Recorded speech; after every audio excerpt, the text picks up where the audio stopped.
क्योंकि कांग्रेस की सरकारों ने 55 साल तक इसी तरह से इन एजेंसियों का दुरुपयोग करके लोगों को परेशान किया है, तो मुझे लगता है कि अब उनको सपने में भी यही दिखाई देता है कि शायद सभी लोग ऐसा कर रहे होंगे। किस तरह की कार्रवाई राजस्थान की पुलिस कर रही है माननीय मुख्यमंत्री जी के इशारे पर, ये जानकारी नहीं है। मुख्यमंत्री जी को अपने गिरेबान में झांक करके देखना चाहिए। क्योंकि जब जब कांग्रेस की सरकार आती है तब ऐसे सरकार के खिलाफ आवाज़ उठाने वालों के साथ में इसी तरह से मुकदमे होते हैं। आपसे भी आग्रह करूंगा कि आप लोग कहीं न्यूज़ चलाओ तो ध्यान से चलाना, नहीं आपका भी शायद ये आश्रय हो सकता है। पुलिस जो है उसमें चालान की पेशकश करती है, एक नहीं 3-3 आईओ पेशकश करते हैं। कोर्ट में एफिडेविट पुलिस फाइल करती है कि जो है हमने ये रिकवरी कर ली है। मुझे लगता है इससे हास्यास्पद चीज़ नहीं हो सकती। और मुख्यमंत्री जी संस्थाओं के दुरुपयोग और इन सब विषयों पे बात करने के अधिकारी नहीं है, क्योंकि एक वकील हैं गोवर्धन सिंह जी बीकानेर के, उनका प्रकरण अगर नई जानकारी में हो तो आप लोगों को जानकारी करना चाहिए। एक गरीब जिसके वो ज़मीन पर भूमाफिया ने हथियाने का प्रयास किया, उसकी पत्नी के साथ में बलात्कार किया, उसके बेटे और पत्नी के साथ में अपहरण करके 200 किलोमीटर दूर छोड़ दिया गया, उसका सारा माल असबाब घर से जितना था वो सब कुछ लूट करके ले जाया गया। उसमें रिकवरी भी होती है, उसमें मुकदमा भी दर्ज होता है। पुलिस जो है उसमें चालान की पेशकश करती है, एक नहीं 3-3 आईओ पेशकश करते हैं। कोर्ट में एफिडेविट पुलिस फाइल करती है कि जो है हमने ये रिकवरी कर ली है। इसमें चालान के लिए हमने पुलिस को भेज दिया, जो है एसपी को भेज दिया है। एकाएक रातों रात जो है उस केस को यू टर्न करके उस पर एफआईआर लगा दी जाती है। उसको लेकर के उन्होंने जो मुकदमा किया उसमें जो न्यायालय ने आदेश दिया उससे व्यथित होकर के किस तरह की कार्रवाई राजस्थान की पुलिस कर रही है माननीय मुख्यमंत्री जी के इशारे पर, ये जानकारी नहीं है। मुख्यमंत्री जी को अपने गिरेबान में झांक करके देखना चाहिए। उसके ऊपर 26 मुकदमे दर्ज किए गए।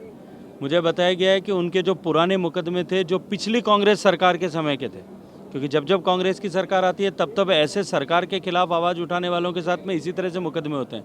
आपसे भी आग्रह करूंगा कि आप लोग कहीं न्यूज़ चलाओ तो ध्यान से चलाना, नहीं आपका भी शायद ये आश्रय हो सकता है।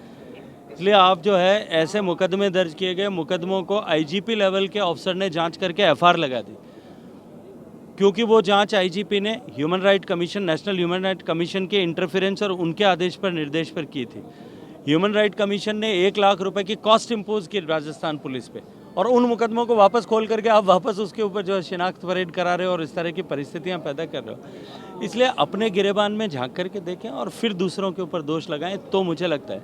और दूसरा, क्योंकि कांग्रेस की सरकारों ने 55 साल तक इसी तरह से इन एजेंसियों का दुरुपयोग करके लोगों को परेशान किया है, तो मुझे लगता है कि अब उनको सपने में भी यही दिखाई देता है कि शायद सभी लोग ऐसा कर रहे होंगे। दीपक योजना में उन्होंने बोला किसान आंदोलन जिस तरह से वापस लिया उसी तरह से दीपक भी वापस लेंगे।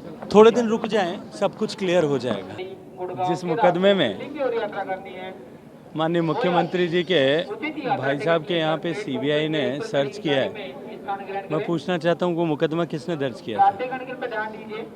भारत में एक फर्टिलाइज़र घोटाला हुआ, जो फर्टिलाइज़र किसानों के लिए सरकार रियायती दर पर उपलब्ध कराती है, उस फर्टिलाइज़र को विदेशों में किसी अलग केमिकल के नाम से निर्यात कर दिया गया। करोड़ों रुपए का गबन उसमें हुआ। उसमें जिन लोगों के नाम थे उसमें जो है माननीय मुख्यमंत्री जी के भाई साहब की फर्म का भी नाम था।